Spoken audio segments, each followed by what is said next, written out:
Hi everybody, welcome to Active Self Protection Extra here today again at Casa de Korea, ASP Worldwide Headquarters here in my foyer and my sitting room.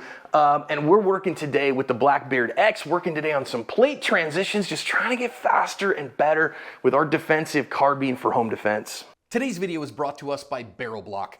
Barrel Block is an excellent dry fire training aid that we've used for years and recommend. It provides an easy-to-see indicator that your firearm is empty and safe for dry practice. It comes in all service calibers and can be installed and removed in seconds without disassembling your gun. It's an inexpensive, easy way to give more margin for safety, so go pick one up today. You guys know I love the Blackbeard X. We've done some stuff with it on the channel. I really think they have set up some really cool drills with this one in particular.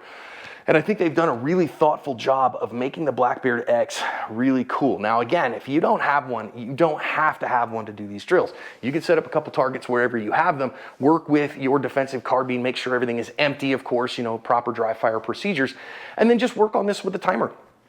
Now, what you're gonna have to do is set part timers for it, so then that way, you know where you're doing and are you doing it fast enough and whatever.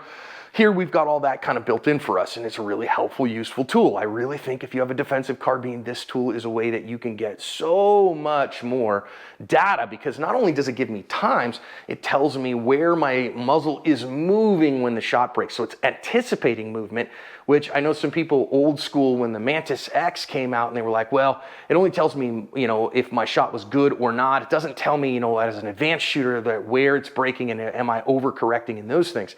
Now it does, it's really helpful for that, so I really love it for that. Again, you don't have to have it. Now, if you already bought a Blackbeard, you don't need to buy a new laser set, just buy the magazine portion with the Blackbeard X in it. It's like 175 bucks for that, okay?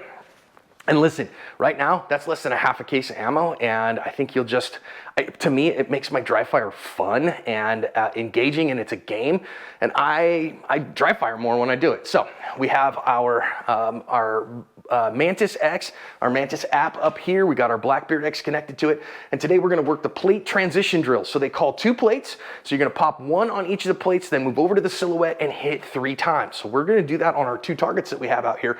I'm gonna do the plates are number 3 and number 8, so very small targets, and we're at 10 yards, and I'm gonna verify and guarantee my hits on plate number 3 and plate number 8. So I'm gonna go 3, 8, and then 3 shots in the 8-inch circle on the far target. So I'm doing fairly far transitions, If you've been kind of following along in this series, I've been working on making good transitions with my defensive carbine and working on that with the Blackbeard X. Let's do a couple, shall we? 3, 8, and 3 shots. Okay. Shooter ready. Okay, now our first one here, I'm gonna guarantee you I came up and kind of thought about it a minute. I'm driving up a little bit high, but that's what I'm doing. So a .84. Next one, a .57 for a transition on a very small target. I'm pretty happy with that. A .51, it's a much farther transition. And then a 1.8 and a 1.5. Let's see what we got here in terms of our trace. Our first one, kind of up and right. I thought I'd actually come over it, so that's kind of interesting. My brain don't remember exactly what happened all as well as I thought I did. 2 came over. Now that's interesting. I want to come back here to 1 and then see that. So then I kind of hucked it and then came back over. So overdrove that transition just a little. Drove over here and bang, got a good hit without worries about that. The way that you do that is that I shift my eyes over, and as I see the dot coming, I press the trigger before the dot gets into the target. And the delay in my brain processing then allows it to get to the target while the trigger drops. Then a very short transition there and another one. So I maintained my muzzle stillness pretty good as it went. Let's try it again. Missed 3 and 8. Yeah, terrible outing there. I'm just gonna reset it again. Not even gonna show you a whole lot of that. Didn't do what I wanted it to do. That was better, again, not perfect, but right in the ballpark, right? So what we see here is a half a second delay, so a really long first shot, 1.15 compared to what I normally do. A 7-8 transition, okay, fine. A 5-4, 2-1, 1-5. Yeah, okay. Let's get better.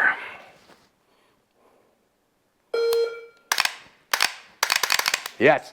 That was what I wanted there. That was pretty close to what I wanted. So what we see there, .8 first shot, and I got my hit. Good. A .63 transition, again, 2-inch circle at 10 yards, and I got my hit. A .48 to the 8-inch circle, and then a 2-1 and a 1-8. I'm perfectly happy with that. Hey, I really think this is a good drill, right? So short video for you today, but as you can see, I'm just in the process of working, improving, and trying to do what I need to do in order to make it so. The reality is, anybody who only shows you when they succeed at a drill, they're lying to you. And they're curating their image on social media is what they're doing. I just encourage you, go out and do this. Do it live fire if you want. Do it dry fire in your dry fire dojo. Do it in a safe manner, of course. I think a very safe manner is recognizing that my Blackbeard X means I can't load this gun at all, so it's a training tool right now, and it gives me incredible objective data. So I do recommend it, and I just more than anything recommend you dry practice because it'll make you a better shooter and you can do it and have fun.